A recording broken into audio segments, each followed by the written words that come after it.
How to turn on or turn off always on display in power saving mode on step by step on Samsung Galaxy S26 Ultra.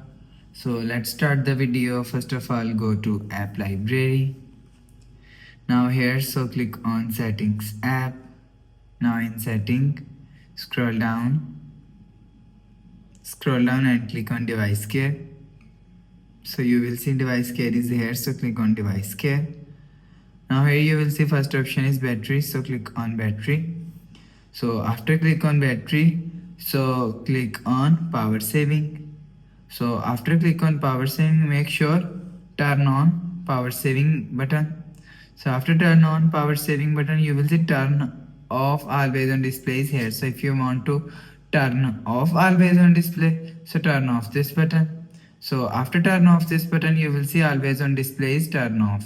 So if you want to turn on always on display, so turn on this button. So after turn on this button, you will see always on displays turn on. So you will turn on or turn off always on display from here.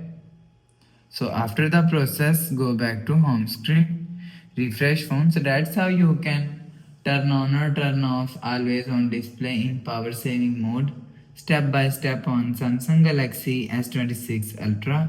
So if you like the video, please subscribe. Thanks for watching.